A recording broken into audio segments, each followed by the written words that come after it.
NATO opens Ankara summit focused on a 5% spending target and an $80 billion Ukraine aid pledge. NATO leaders opened a two-day summit on Tuesday, July 7, 2026, at the Beştepe Presidential Complex in Ankara, Turkey, the first time Turkey has hosted the alliance since 2004. All 32 member states were represented, joined by Ukrainian President Volodymyr Zelensky and South Korea's president as guests, though Zelensky attended only a leaders' dinner and not the main working session.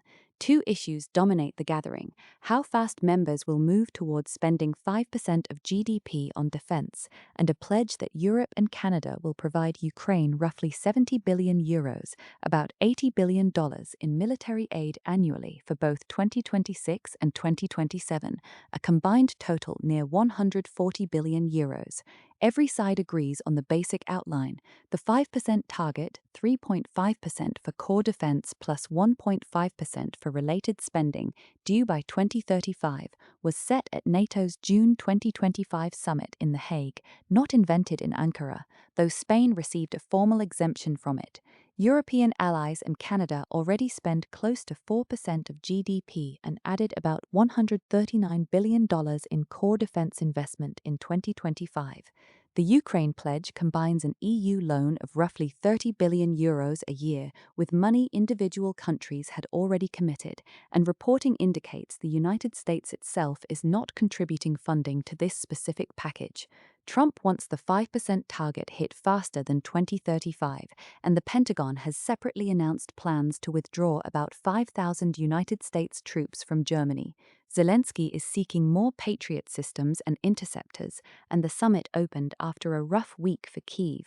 A Russian missile and drone attack the night before the summit killed at least 11 people and wounded dozens more, following an even deadlier strike days earlier that killed more than 20. Underneath the rhetoric sit three structural pressures nobody at the podium says out loud.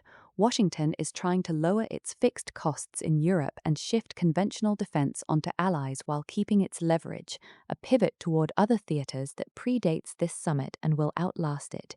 European governments face real budget ceilings and voters, so they'll raise defense spending under pressure but resist commitments that force painful cuts elsewhere, which is exactly why new pledges are often repackaged old money, and air defense interceptors are physically finite, further depleted by a recent United States operation against Iran. No summit declaration changes how many Patriot missiles actually exist to send.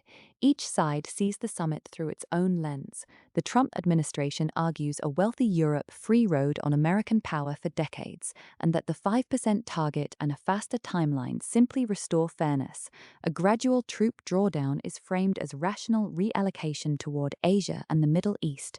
Trump also arrived carrying a sharper, more personal grievance: frustration that some allies, reportedly including Spain, denied United States forces basing or overflight rights during Washington's recent military operation against Iran, a dispute the administration treats as a loyalty test separate from the spending debate, and one tied to the announced German troop drawdown. European allies and Canada counter that they've already raised spending sharply, toward 4% of GDP, and are now financing the bulk of Ukraine's war, proof, they argue, that the alliance can function with less America. Even so, voices like Poland's Prime Minister Tusk urge caution against overpromising aid that budgets can't sustain, arguing real credibility means pledging only what can be delivered. Ukraine's Zelensky insists that survival hinges on concrete, immediate decisions, especially air defense, not symbolic dollar figures, and that protecting Ukrainian skies protects Europe too. He's pressing allies to convert pledges into actual interceptors before winter, even as he's kept out of the summit's main session. Turkey, as host, uses the moment to showcase President Erdogan as an indispensable power broker bridging East and West, while Russia frames NATO's aid as the real driver of the war. Putin has taken a defiant posture, is demanding Ukraine cede the remaining Donbass as the price of any deal, and is reportedly cataloguing which NATO members are arming Kyiv. Coverage split along familiar lines. United States right-leaning outlets cast the summit as a Trump success story. allies finally heeding his call to pay up, while foregrounding his anger over the Iran Operation Rift and floated interest in Greenland, treating European reluctance as foot-dragging rather than principle. Center-left and mainstream United States outlets stressed that the $80 billion figure repackages existing commitments with no new money and no new United States funding, framing the story around American retreat and the human cost of intensifying Russian strikes on Kyiv. Non-Western outlets, including Al Jazeera and Indian publications, centered Turkey's diplomatic moment as host after 22 years, Russia's territorial demands and stretched Allied weapons stocks, less alliance cheerleading, more great power bargaining. The cleanest test of who's right isn't the communique language, but what physically reaches Ukraine and how fast Allied spending actually rises. Want the whole story, every side with the sources? It's all at pressureoftruth.com.